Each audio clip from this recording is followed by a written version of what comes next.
ನಮಸ್ಕಾರ, ನೀವು ನೋಡ್ತಾ ಇದ್ದೀರಾ ನ್ಯೂಸ್ 18 ಡಿಜಿಟಲ್ ಕಂಟೆಂಟ್. ನಾನು ಮೈಸೂರಿನ ಪ್ರತಿನಿಧಿ ಆನಂದ್. ಸೋದರ ಮಾವನ ಮೇಲಿನ ಹಳೆ ದ್ವೇಷಕ್ಕೆ ಸಂಬಂಧಿಸಿದಂತೆ ದ್ವಿತೀಯ PUC ವಿದ್ಯಾರ್ಥಿನಿ ಮೇಲೆ ಹಾಗೂ ಅವರ ಕುಟುಂಬದ ಮೇಲೆ ಹಲ್ಲೆ ಮಾಡಿರುವಂತಹ ಘಟನೆ ಮೈಸೂರು ಜಿಲ್ಲೆಯ ನಂಜನಗೂಡು ತಾಲೂಕಿನ ಪಾಳ್ಯ ಗ್ರಾಮದಲ್ಲಿ ನಡೆದಿರುವಂತದ್ದು. ಈ ಪ್ರಕರಣ ಆಗಿ 2 ದಿನ ಕಳೆದರೂ ಕೂಡ ತಡವಾಗಿ ಬೆಳಕಿಗೆ ಬಂದಿದೆ. ಏನು ಮೊನ್ನೆ ಅಷ್ಟೇ ಕನ್ನಡದ PUC ಪರೀಕ್ಷೆ ಶುರುವಾಗಿರುವಂತದ್ದು. ದ್ವಿತೀಯ PUC ಪರೀಕ್ಷೆಯನ್ನ ಪೂರ್ಣಿಮಾ ಎಂಬ ವಿದ್ಯಾರ್ಥಿನಿ ಬರೆದು ಬಂದಿರ್ತಾರೆ. ಅದಕ್ಕೆ 2 ದಿನದ ಹಿಂದೆ ಈ ಪೂರ್ಣಿಮಾ ಎಂಬಾತ ಆತ ಸೋದರ ಮಾವನ ಮನೆಯಲ್ಲಿ ವಾಸ ಇರತಕ್ಕಂಥದ್ದು. ಅಲ್ಲದೆ ತಂದೆ ತಾಯಿಯೂ ಕೂಡ ಇಲ್ಲ. ಸೋದರ ಮಾವನ ಆಶ್ರಯದಲ್ಲೇ ಚಿಕ್ಕನಿಂದಲೂ ಕೂಡ ಓದುತ್ತಾ ಬೆಳೆಯುತ್ತಾ ಬಂದಿರುವಂತದ್ದು. ಇನ್ನು ಸೋದರ ಮಾವ ಏನಿದ್ದಾರೆ ಅವ್ರಿಗೂ ಹಾಗೂ ಅವರ ಅಪೋಸಿಷನ್ ಅಂದ್ರೆ ಸೋಮಣ್ಣ ಅವರ ಕುಟುಂಬದವ್ರಿಗೂ ಕಳೆದ 1 ವಾರದಿಂದ ಜಮೀನಿನ ವಿಚಾರವಾಗಿ ಒಂದಷ್ಟು ಮಾತುಕತೆ ನಡೆದಿರುತ್ತೆ.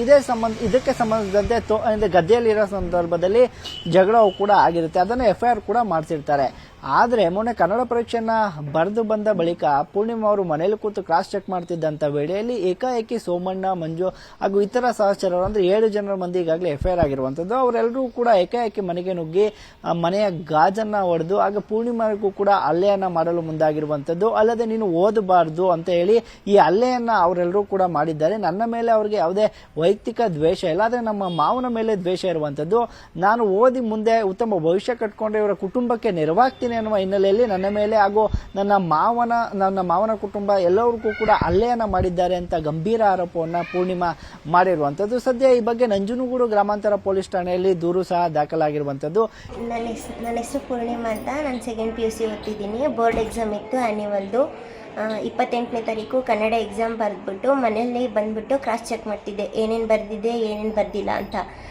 ಬರ್ದಿರೋ ಟೈಮಲ್ಲಿ ಈ 7 ಜನ ಇದ್ದರು. ಅವರು ಬಂದ್ಬಿಟ್ಟು ಖಾರದ ಪುಡಿ ಇರಿಸ್ಬಿಟ್ಟು ಹಳೆ ದ್ವೇಷ ನಮ್ಮ ಮಾವ FIR ಅವ್ರ ಮೇಲೆ ಮಾಡಿಸಿತ್ತು. ಮೊನ್ನೆ ರಾತ್ರಿ ಜಗಳ ಆಗಿದ್ದಕ್ಕೆ ಏನಕ್ಕೆ ನಮ್ಮ ಮೇಲೆ FIR ಮಾಡಿದೆ ಹಂಗೆ ಹಿಂಗೆ ಅಂತ ಕೆಟ್ಟ ಮಾತಲ್ಲೆಲ್ಲ ಬೈದ್ಬಿಟ್ಟು ನಂಗೆ ಖಾರದ ಪುಡಿ ಎರ್ಚಕ್ಕೆ ಓಡ್ ಬಂದರು. ಮತ್ತು ಗ್ಲಾಸ್ನೆಲ್ಲ ಹೊಡೆದು ನನಗೂ ದೊಣ್ಣೆಯಿಂದ ಹೊಡೆದ್ಬಿಟ್ರು.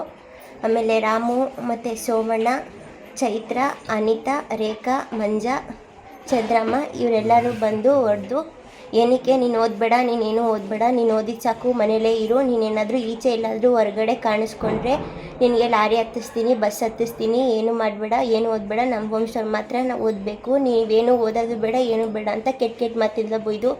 ನಮ್ಮ ಅಮ್ಮನೂ ತೀರೋಗಿದ್ದಾರೆ, ಅವ್ರ ಬಗ್ಗೆನೂ ಕೆಟ್ಟ ಮಾತೆಲ್ಲ ಬೈದಿದ್ದಾರೆ. ಆಮೇಲೆ ಅದು ಇದು ಅಂತ ಕೆಟ್ಟಾಗಲೆಲ್ಲ ಕಾಮೆಂಟ್ ಮಾಡ್ತಾರೆ, ಮತ್ತು ಕೆಟ್ಟಾಗಲೆಲ್ಲ ಬೈತಿರ್ತಾರೆ. ಯಾವಾಗ ಸಿಕ್ಕಿದ್ರು ಎಲ್ಲಿ ಸಿಕ್ಕಿದ್ರು. ಆಮೇಲೆ ನಾನು 120 ಓಡಾಡಿದ್ರೆ ಏನಾದರೂ ಹೆಚ್ಚು ಕಡಿಮೆ ಆದರೆ ಅಂತ ಭಯ ಆಗ್ತಿದೆ. ಆಮೇಲೆ ಸುಮ್ಮನೆ ಏನಕ್ಕಾದರೂ ಸರಿ ಬಂದುಬಿಡ್ತಾರೆ, ದೊಣ್ಣೆ ತಗೋತಾರೆ, ಹೊಡಿತಾರೆ. ನಿಮ್ಗೆ ಕೇಳೋರಿಲ್ಲ, ಯಾರೂ ಇಲ್ಲ, ನನ್ನ ಹತ್ರ ದುಡ್ಡು ಐತೆ, ನಾನು ಜಯಿಸ್ಕೊಳ್ಳೋದು ನಂಗೆ ಗೊತ್ತು ಅಂತ ಸೋಮಣ್ಣ, ಚೈತ್ರ ಅವರೆಲ್ಲ ಹೇಳ್ತಾರೆ. ಆಮೇಲೆ ಯಾವಾಗಲೂ ನನ್ನ ಶ್ರೀಮಂತ, ನಾನು ಸಾವುಕಾರ, ನೀನು ಕೇಳೋರು ಯಾರೂ ಇಲ್ಲ ಅಂತ, ಅವ್ರದ್ದು ದೊಡ್ಡ ವಂಶ ಅಂತ, ಏನೋ ನಿಮ್ಮ ವಂಶದವ್ರು ಏನೋ ಆಗಬಾರ್ದು ಅಂತ ನಮ್ಮನ್ನ ಕೀಳಾಗಿ ನೋಡ್ತಾರೆ ಯಾವಾಗಲೂ. ಇಲ್ಲ ಸರ್, ಎಕ್ಸಾಮ್ 3ನೇ ತಾರೀಕು ಇದೆ ನಂದು ಇಂಗ್ಲೀಷು, ಇಲ್ಲೇ ಅಡ್ಮಿಂಟ್ ಆಗಿದ್ದೀನಿ. ಇವರೊಂದಿಗೆ ಆಡಿಕೊಂಡು ಇವ್ರ ಜಗಳದಿಂದ ನನ್ನ ಭವಿಷ್ಯನೇ ಹಾಳು ಮಾಡಬೇಕು ಅಂತ ಕಾಯ್ತಾ ಕೂತಿದ್ದಾರೆ ಅವರೆಲ್ಲ. ಮನೆ ಮುಂದೆನೇ ಬಂದು ನಮ್ಮ ಮನೆ ಕಾಂಪೌಂಡ್ ಒಳಗೆ ನುಗ್ಗಿ ನಮಗೆ ಹೊಡೆದಿರೋದು ಅವರು. ಅವ್ರು ಕಂಪ್ಲೇಂಟ್ ತಗೊಳ್ಳಿ ಅಂತಂದರೆ ದೇವರಾಜ್ ಅವರು ತಗೋತಾನೆ ಇಲ್ಲ ಸರ್. ನಮ್ಮ ಅಜ್ಜಿನೂ ಒಂದು ಕೊಟ್ಟಿದ್ರು ಅವ್ರು ನಿನ್ನೆ ಅವರಲ್ಲೇ 2 ಲೈನ್ ಏನೋ ಬರೆದ್ಬಿಟ್ಟಿದ್ದಾರೆ ಸರ್. ನಾನೇ ಹೊಸ್ದಾಗಿ ಬರ್ಕೊಡ್ತೀನಿ ಅಂದರು. ನಿಂದೆ ನಿಕ್ಕೆ ಬೇಡ ಬಿಡು, ನಮ್ಮ ಅಜ್ಜಿ ಅಂತಾರೆ ನೀವೇನಾದರೂ ನನ್ನ ಮೊಮ್ಮಗಳು ಕಂಪ್ಲೇಂಟ್ ತಗೊಳ್ಳಿಲ್ಲ ಅಂದರೆ ನೇಣಾಕೋತೀನಿ ಅಂದರೆ ಹೋಗಮ್ಮ ಹಾಕೊಳ್ಳಿ ಹೋಗಿ ಅಂತಾರೆ ದೇವರಾಜನವರು ಸರ್, ಕಾನ್ಸ್ಟೇಬಲ್.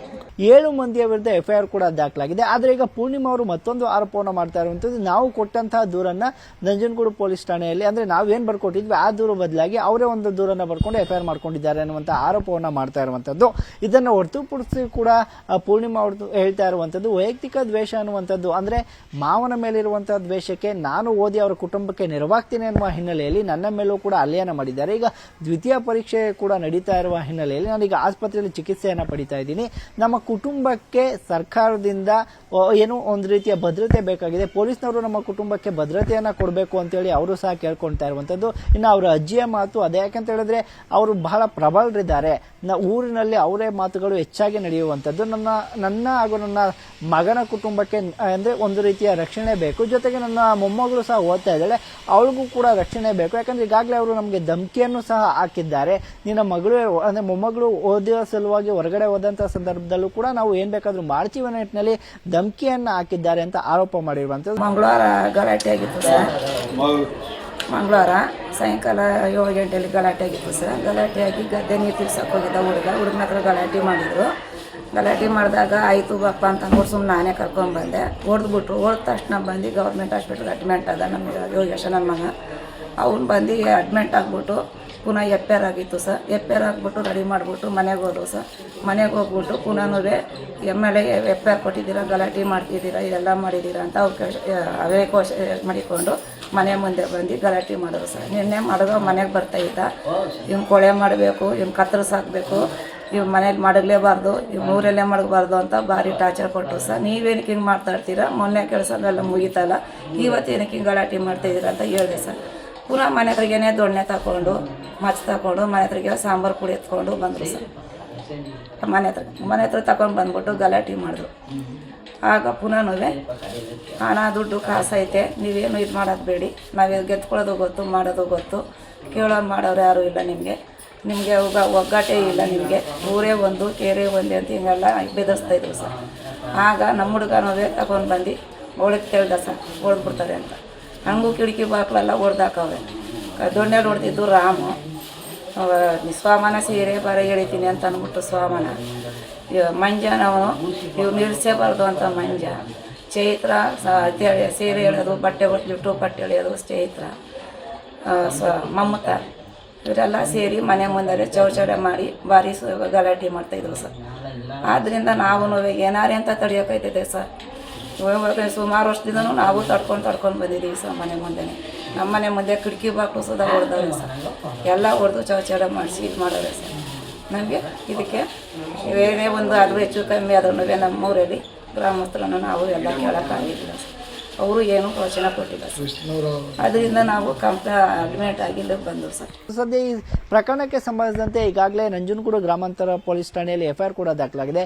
ಆರೋಪಿಗಳನ್ನ ಬಂಧಿಸುವ ನಿಟ್ಟಿನಲ್ಲಿ ಪೊಲೀಸರು ಕೂಡ ಕ್ರಮವನ್ನು ಕೈಗೊಳ್ತಾ ಇರುವಂಥದ್ದು. ಎಲ್ಲೋ ಒಂದು ಕಡೆ ಈ ಆರೋಪ ಏನಿದೆ ಅಂದರೆ ಮಾವನ ಮೇಲಿರುವಂತಹ ಜಿದ್ದಿಗೆ ಯುವತಿಯ ಮೇಲೆ ಹಲ್ಲೆ ಮಾಡುವಂಥದ್ದು ಎಷ್ಟು ಸರಿ ಅನ್ನುವ ನಿಟ್ಟಿನಲ್ಲಿ ಸಾಮಾಜಿಕ ಜಾಲತಾಣದಲ್ಲಿ ಈಗ ಚರ್ಚೆ ಶುರುವಾಗಿರುವಂಥದ್ದು. ಅಲ್ಲೇ ಒಂದಷ್ಟು ಜನ ಟೀಕೆಯನ್ನು ಕೂಡ ಮಾಡ್ತಾ ಇರುವಂಥದ್ದು.